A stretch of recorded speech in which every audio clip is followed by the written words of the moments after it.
수요예배 오신 사랑하는 온생학교의 성도님들을 예수님의 이름으로 환영하고 축복합니다. 오늘도 은혜로운 예배를 주님께 드리기를 소망합니다. 다같이 사도신경하심으로 신앙고백 하나님께 올려드리겠습니다.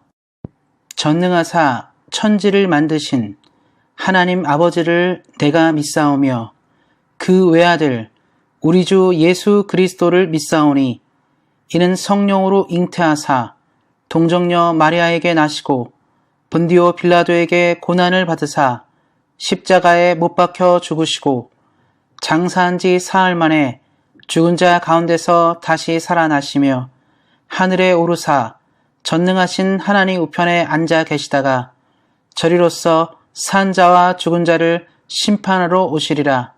성령을 믿사오며 거룩한 공회와 성도가 서로 교통하는 것과 죄를 사하여 주시는 것과 몸이 다시 사는 것과 영원히 사는 것을 믿사옵나이다. 아멘.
도망치 말고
주께 나와 겸손하게 아뢰라. 구원함을 얻으리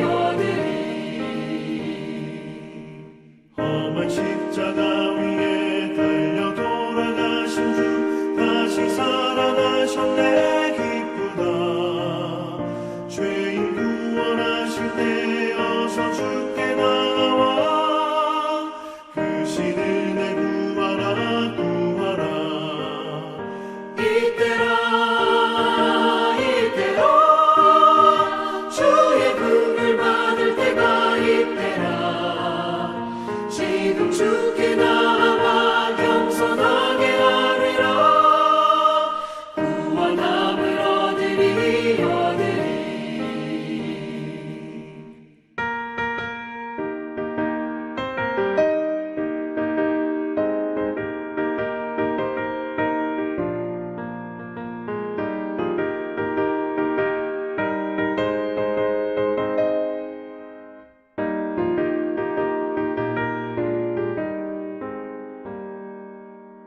주의 귀한 말씀에 영원 생명 있나니 주님 너를 용서해 주신다.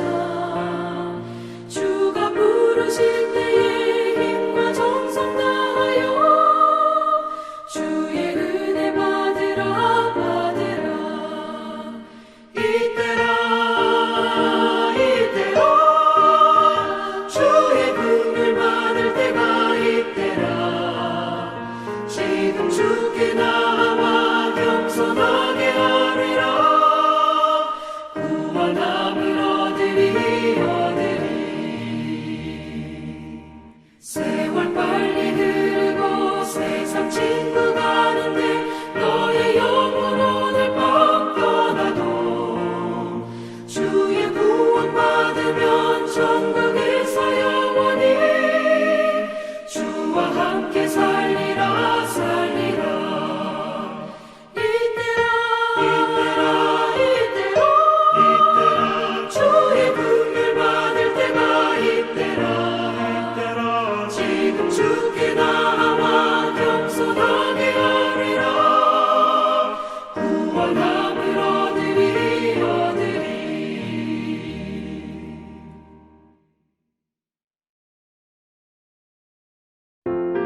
친구 모두 나를 떠나도 주와 동행 가면 외로움 없겠네.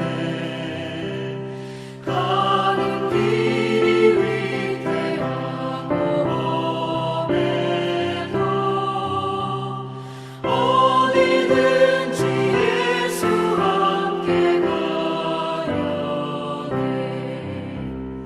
어디를 가든지 겁낼 것 없네. 어디든지 예수 함께 가려네.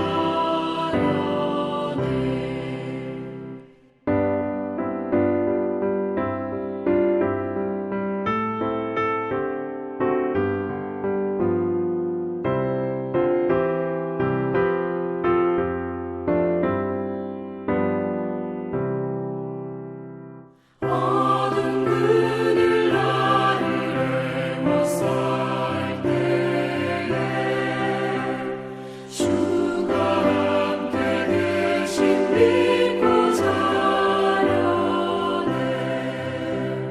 죽은 후에 천국에서 태어나 예수 함께 길이 살리라. 어디를 가든지 겁낼 것 없네. 어디든지 예수 함께 가려네.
여호와께서 여룹바알과 베단과 입다와 나 사무엘을 보내사 너희를 너희 사방 원수의 손에서 건져내사 너희에게 안전하게 살게 하셨거늘.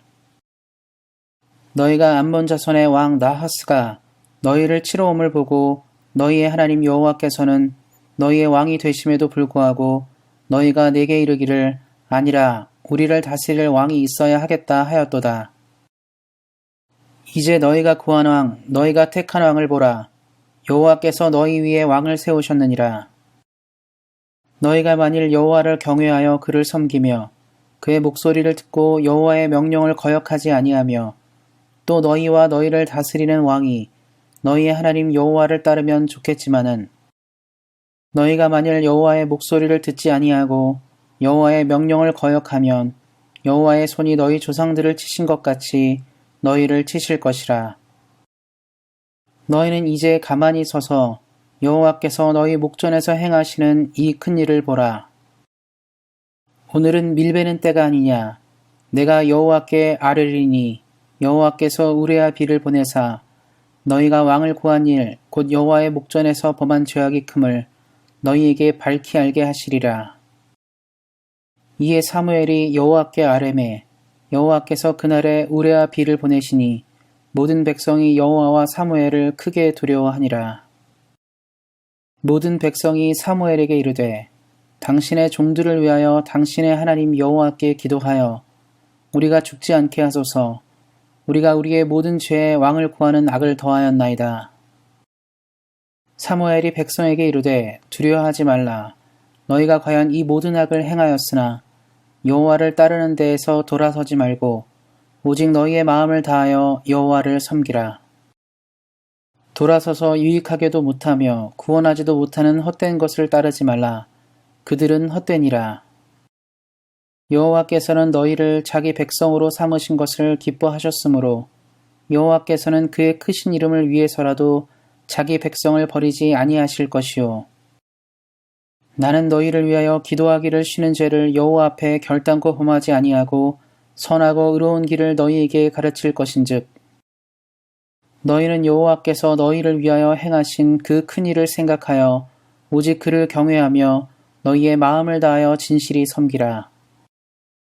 만일 너희가 여전히 악을 행하면 너희와 너희 왕이 다 멸망하리라. 아멘. 기도하고 말씀도록 하겠습니다. 하나님 감사합니다. 오늘도 우리들을 귀한 예배 가운데로 불러주시고 주의 말씀을 통하여 은혜 얻도록 하게 하신 하나님께 감사를 드립니다. 들려지는 주의 말씀이 우리 사랑하는 성도님들의 마음밭에 심겨져 결실하는 열매를 맺게 하시고 하나님의 사람으로 온전하게 이 땅을 살아가도록 함께 하시기를 기도합니다. 지금은 우리가 살아계신 주의 말씀을 듣습니다. 말씀을 전하는 사람과 듣는 모든 사람들에게 하나님의 은혜가 충만하게 임하길 원하며 우리를 구원하신 우리 주 예수 그리스도의 이름으로 기도하였습니다. 아멘. 오늘은 지난주 말씀에 이어 삼손과 더불어 구약 성경의 또 한 명의 대표적인 나실인인 사무엘의 생애를 통해 함께 은혜를 나누고자 합니다. 구약 성경의 사사기 후반에 나오는 삼손과 사무엘상에 나오는 사무엘은 우리가 말씀을 읽을 때 삼손이 먼저 나오고 사무엘이 후에 나오기 때문에 시간의 차가 좀 있는 것처럼 여길 수 있겠지만 사실 삼손과 사무엘은 동시대 인물입니다. 이스라엘의 가장 어둡고 힘든 시기에 하나님께서는 2명의 나실인을 보내셨고 이들을 통해 블레셋의 압제로부터 이스라엘을 구원코자 하셨습니다. 이에 관련된 두 구절을 읽어드리겠습니다. 사사기 13장 5절 말씀입니다. 그가 블레셋 사람의 손에서 이스라엘을 구원하기 시작하리라 하시니 삼손이 태어나기 전에 하나님께서 하신 말씀입니다. 이어서 사무엘상 7장 13절 말씀입니다. 이에 블레셋 사람들이 굴복하여 다시는 이스라엘 지역 안에 들어오지 못하였으며 사무엘이 블레셋과의 싸움을 종결한 후 나온 말씀입니다. 이 두 구절에서도 볼 수도 있듯이 삼손이 블레셋과의 싸움을 시작한 인물이라면 사무엘은 블레셋과의 싸움을 끝낸 인물입니다. 또한 삼손과 사무엘은 둘 다 나면서부터 나신으로 자랐다라는 공통점을 가지고 있습니다. 하지만 둘의 인생은 매우 달랐습니다. 삼손은 방탕한 삶을 살다가 극적인 회개를 통해 하나님의 뜻을 이루었다면 사무엘은 나실인답게 단단한 삶으로 평생을 하나님의 뜻을 이루며 살았습니다. 사무엘은 매우 모범적인 삶을 산 사람입니다. 우리는 모범이 되는 사람을 롤모델이라고 부릅니다. 롤모델은 많은 사람으로 하여금 그러한 삶을 살도록 길을 여는 사람입니다. 사랑하는 성도님들은 2010년 밴쿠버 올림픽 때 대한민국 피겨 역사상 처음으로 금메달을 선사한 김연아 선수를 기억하실 것입니다. 김연아 선수는 유럽, 북미, 일본 등과 같은 나라들이 늘 정상을 차지했던 피겨에서 불모지나 다름없는 대한민국에 금메달을 선사하였습니다. 김연아 선수의 이야기를 들어오면 한국에는 마땅한 훈련장도 없어서 처음 피겨를 시작할 때는 일반인들이 타는 아이스링크에서 훈련을 했고 선수가 되어서도 한국에는 훈련할 곳이 마땅치 않아 인프라가 잘 되어 있는 캐나다 같은 곳에서 훈련을 하였다고 하였습니다. 그럼에도 독보적인 기량으로 정상을 차지하였고 대한민국에 금메달을 선사하였습니다. 그리고 그 후에 김연아의 성공을 따라 많은 아이들이 피겨스케이팅을 시작하였습니다. 이런 아이들을 사람들은 김연아 키즈라고 부릅니다. 그리고 그 아이들은 항상 자신도 김연아와 같은 선수가 되고 싶다라고 이야기합니다. 피겨 꿈나무들이 김연아 선수를 롤모델로 삼듯이 사무엘은 앞으로 일어날 선지자들이 롤모델로 여길 만한 인물이었습니다. 그는 하나님의 말씀을 전하는 사명자가 어떻게 살아야 하는지를 잘 보여주는 인물입니다. 우리 역시 그의 삶을 통해 도전받기를 소망합니다. 사무엘이 중요한 이유는 그가 사사시대와 왕정시대를 연결한 인물이었기 때문입니다. 먼저 그는 사사시대의 악순환의 고리를 끄는 사람이었습니다. 사무엘상 7장 3절 4절 말씀입니다. 사무엘이 이스라엘 온 족속에게 말하여 이르되 만일 너희가 전심으로 여호와께 돌아오려거든 이방 신들과 아스타롯을 너희 중에 제거하고 너희 마음을 여호와께로 향하여 그만을 섬기라. 그리하면 너희를 블레셋 사람의 손에서 건져내시리라. 이에 이스라엘 자손이 바알들과 아스타롯을 제거하고 여호와만 섬기니라.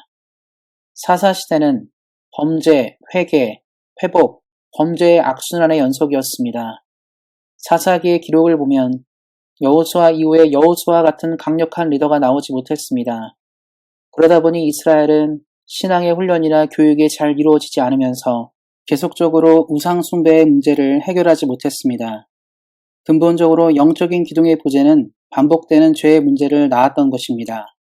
삼손과 같은 걸출한 인물을 보내셨지만 그 역시 죽기 전까지는 하나님의 소명을 감당하지 못했습니다. 결국 이스라엘은 이들을 영적으로 이끌 탁월한 지도자가 필요했습니다. 그러한 가운데 사무엘이 등장합니다.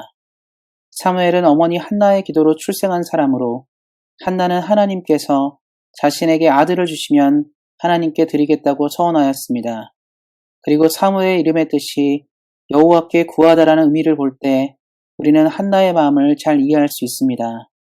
사무엘은 그렇게 어머니의 서원대로 하나님의 뜻대로 이 땅에 오었고 젖을 떼자마자 제사장 엘리 밑에서 나시린으로 자랐습니다. 그리고 그는 영적으로 잘 성장하였습니다.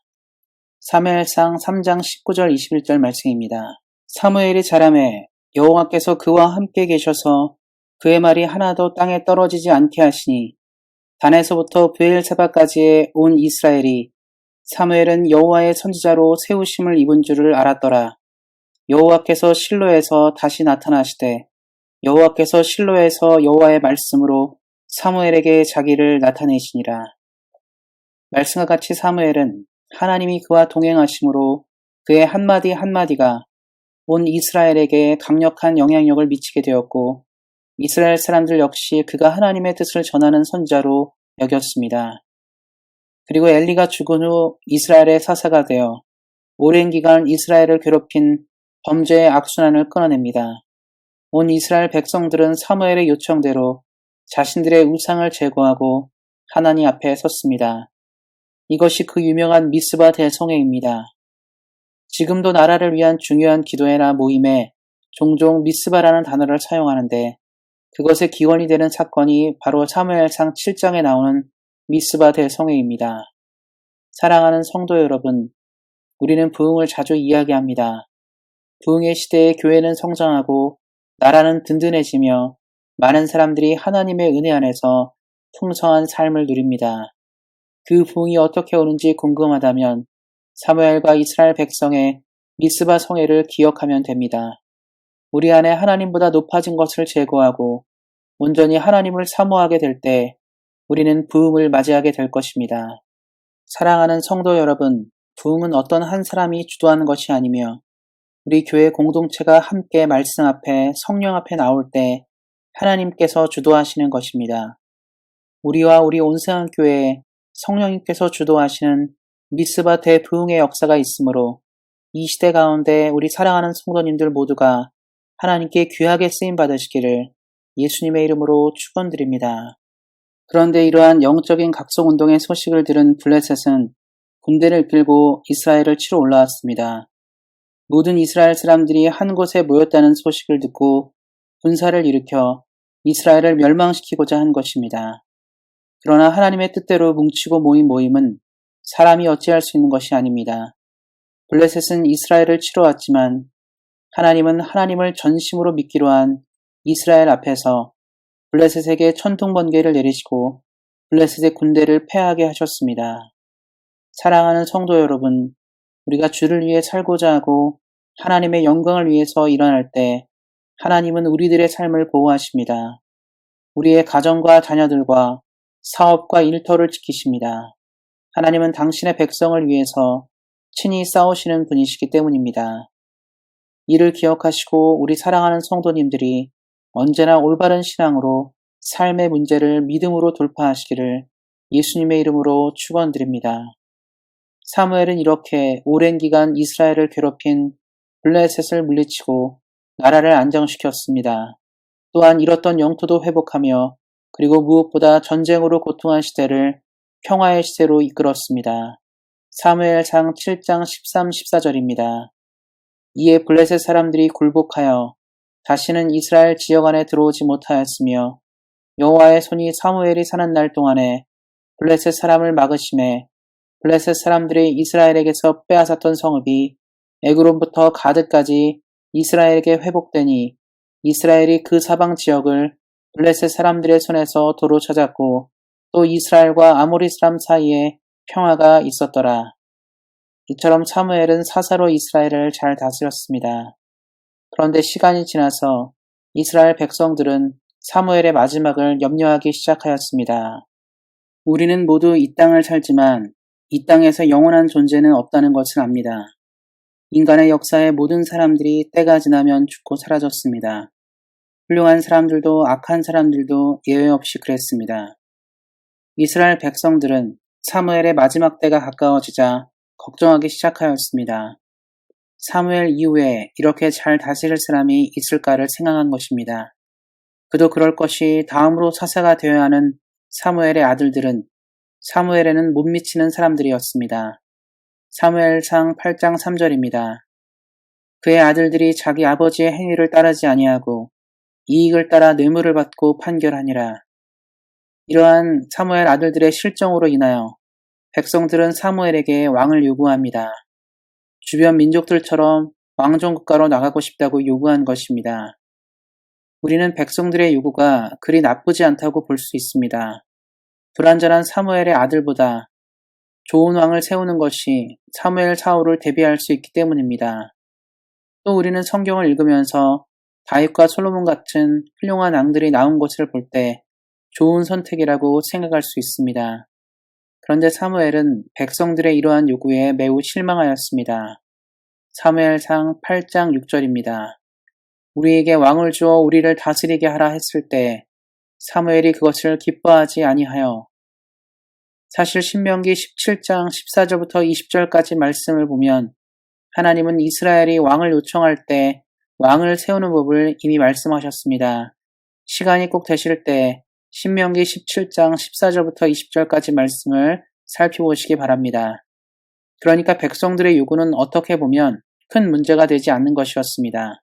하지만 사무엘은 백성들의 의중을 보았습니다. 그들은 사무엘과 같이 영적인 사사가 아닌 이상 다시 고통을 겪을 수 있다고 판단하여 왕정을 도입하여 국가를 운영하는 방식을 원한 것입니다. 쉽게 설명하자면 하나님께서 이끄시는 나라보다 인간의 제도에 기댄 것이었습니다. 우리에게 하나님을 섬기는 지도자를 달라고 요청한 것이 아니라 사사 제도를 보완할 수 있는 왕정을 요구한 것입니다. 이는 불신앙에서 나온 것임을 사무엘은 알았습니다. 사랑하는 성도 여러분, 이 이야기는 우리에게도 중요한 교훈을 줍니다. 우리가 어떤 일을 할 때 그 결정이 우리가 보기엔 옳게 보여도 그 의도가 하나님 보시기에 옳지 않다면 그것은 올바른 것이 아닙니다. 세상은 결과가 중요하다고 말하지만 우리 믿는 사람들은 결과만큼 과정을 중요시 여깁니다. 믿는 사람들은 믿음의 과정이 있을 때 비로소 올바른 것입니다. 우리 사랑하는 성도님들은 이를 기억하시고 삶에서 중요한 결정을 내릴 때 사무엘처럼 그 중심을 먼저 볼 수 있는 눈을 가지시기를 예수님의 이름으로 축원드립니다. 그리고 우리가 아는 것처럼 사무엘은 사울왕을 세우고 사사로서의 사역을 내려놓고 오늘 본문의 고별 설교를 합니다. 그의 마지막 말은 그가 걸어온 인생을 설명하며 우리로 하여금 어떤 신앙인으로 살아야 할지를 가르쳐 줍니다. 사무엘은 먼저 이스라엘 백성에게 하나님을 온전히 섬기라라고 이야기합니다. 20절 말씀입니다. 사무엘이 백성에게 이르되 두려워하지 말라. 너희가 과연 이 모든 악을 행하였으나 여호와를 따르는 데에서 돌아서지 말고 오직 너희의 마음을 다하여 여호와를 섬기라. 사무엘은 여기서 중요한 포인트를 짚어줍니다. 그는 사사시대의 고난과 고통의 원인이 하나님을 느슨하게 섬기는 데서 온 것임을 강조합니다. 신앙생활에서 가장 위험한 생각은 이만큼이면 되지 않을까입니다. 말씀처럼 하나님을 섬기는 것은 우리의 전부를 가지고 섬겨야 합니다. 우리가 자녀를 사랑할 때 50%만을 사랑해 라고 하지 않습니다. 눈에 넣어도 아깝지 않은 내 자녀를 사랑할 때 내 전부를 가지고 사랑합니다. 얼마 전에 방송에서 재미있는 실험을 한 것을 보았습니다. 아들을 가진 부모에게 의사가 아들의 각막이 손상돼서 실명할 것 같다고 할 때 부모의 반응을 본 것이었습니다. 그때 아들을 둔 아버지가 망설임도 없이 자신의 눈을 주겠다고 하였습니다. 자기는 살 만큼 살았으니 아들이 두 눈을 건강하게 가지고 살았으면 하는 마음을 보인 것입니다. 이것은 온전한 사랑을 하지 않고서는 나올 수 없는 행동입니다. 이처럼 사랑은 한계를 가지고 있지 않습니다. 만약에 사랑이 한계를 가지는 순간 그것은 사랑이 아닙니다. 그래서 사무엘은 이스라엘 백성들에게 넘어지지 않고 살아가기 위해서 온 마음을 다하여 하나님을 사랑하라고 한 것입니다. 사랑하는 성도 여러분, 우리가 이 시대를 살고 평생을 살면서 주의 은혜를 맛보고 그 은혜 안에서 삶을 살기 원한다면 우리는 하나님을 온전히 섬겨야 합니다. 주를 향한 우리의 온전한 사랑은 삶의 승리를 가져올 것입니다. 우리 사랑하는 성도님들이 이 말씀을 기억하심으로 하나님을 뜨겁게 사랑하셔서 언제나 주 안에서 큰 은혜를 누리시기를 예수님의 이름으로 축원드립니다. 그리고 사무엘은 평생 민족을 위해 기도하는 신앙인으로서의 삶을 강조합니다. 23절 말씀입니다. 나는 너희를 위하여 기도하기를 쉬는 죄를 여호와 앞에 결단코 범하지 아니하고 말씀을 살펴보면 사무엘은 기도를 쉬는 것을 죄로 여깁니다. 사실 우리 중 누구도 기도를 하지 않는 것을 죄로 여기지 않습니다. 또한 실제로 기도하지 않는다고 지옥에 가지 않습니다. 그런데 사무엘은 왜 이런 말씀과 같은 표현을 사용하였을까요? 그는 믿음을 가진 사람은 믿음을 가진 사람답게 살아야 함을 이야기하는 것입니다. 만약에 군인으로 복무하는 사람이 총을 사용할 줄 모른다면 이는 심각한 문제를 가지고 있는 것입니다. 평화로운 시기에는 문제가 되지 않지만 전쟁이 날 때 이 군인은 군인으로서의 역할을 감당할 수 없습니다. 마찬가지로 하나님의 사람이라 말하면서 기도하지 않는다면 이 사람은 총을 다루지 못하는 군인과 별 차이가 없는 사람으로 하나님의 사람으로 온전한 역할을 감당할 수 없습니다. 사랑하는 성도 여러분, 우리가 사는 시대는 하나님의 사람이 절실히 요청되는 시대입니다. 우리가 사는 이 땅과 조국을 위해서 하나님의 마음으로 기도할 사람이 필요합니다. 우리 사랑하는 성도님들이 사무엘처럼 기도하는 사람으로 우리의 시대 가운데 우뚝 서시기를 예수님의 이름으로 부탁드립니다. 말씀을 맺고자 합니다. 사무엘은 오늘 말씀과 같이 하나님께서 자신을 부르신 사명을 잘 감당하였고 이스라엘 민족의 영적 기둥과 같은 사람으로 삶을 살았습니다. 우리가 사는 이 시대 역시 사사시대와 같이 영적으로 매우 어두운 시기이며 사무엘과 같은 사람이 너무 필요한 시대입니다. 사무엘이 있으므로 이스라엘은 어두운 사사시대를 넘어서 새로운 왕정시대를 열었습니다. 이와 마찬가지로 하나님의 사람이 있는 공동체는 위기를 넘어서서 새로운 시대를 맞이합니다. 우리 온상교회와 사랑하는 성도님들은 사무엘과 같은 사람으로 부름을 입은 사람들입니다. 우리 사랑하는 성도님들이 사무엘과 같이 이 시대를 일깨우고 또한 든든한 영적 기둥으로 각자가 있는 삶의 위치에서 다른 사람들을 살리시는 위대한 사명을 주 안에서 잘 감당하시기를 예수님의 이름으로 축원드립니다. 기도하겠습니다. 하나님 감사합니다. 오늘도 말씀의 은혜를 부어주심에 감사를 드립니다. 사무엘과 같이 우리 사랑하는 온상교회 성도님들이 시대를 움직이는 영적인 사람들이 되게 하여 주시고 우리 온상교회가 세상에 하나님의 위로와 소망의 복음을 전하는 교회가 되게 하시기를 기도합니다. 무엇보다 우리 사랑하는 온상교회와 성도님들이 하나님을 온 마음과 뜻을 다하여 섬기게 하시고 이 땅을 향하여 기도를 멈추지 않는 영적 붕대가 되게 하시기를 기도합니다. 우리 교회를 통하여 더 많은 영혼이 구원을 얻게 하시고 우리 사랑하는 성도님들의 삶의 자리에서 하나님의 나라를 더욱 든든히 세워가게 하시기를 기도합니다. 언제나 능력과 은혜를 주신 하나님께 감사하며 우리를 구원하신 우리 주 예수 그리스도의 이름으로 기도하였습니다. 아멘. 이제는 우리 주 예수 그리스도의 은혜와 하나님 아버지의 그 크신 사랑과 성령의 교통하심이 하나님을 전심으로 다하여 섬기기 원하는 사랑하는 온세상교회 모든 성도님들 머리 위에, 이들의 가정과 자녀와 사업과 일터 위에, 그리고 주의 긍휼이 필요한 대한민국과 캐나다 위에 이제로부터 영원토록 함께 하시기를 간절히 축원하옵나이다. 아멘.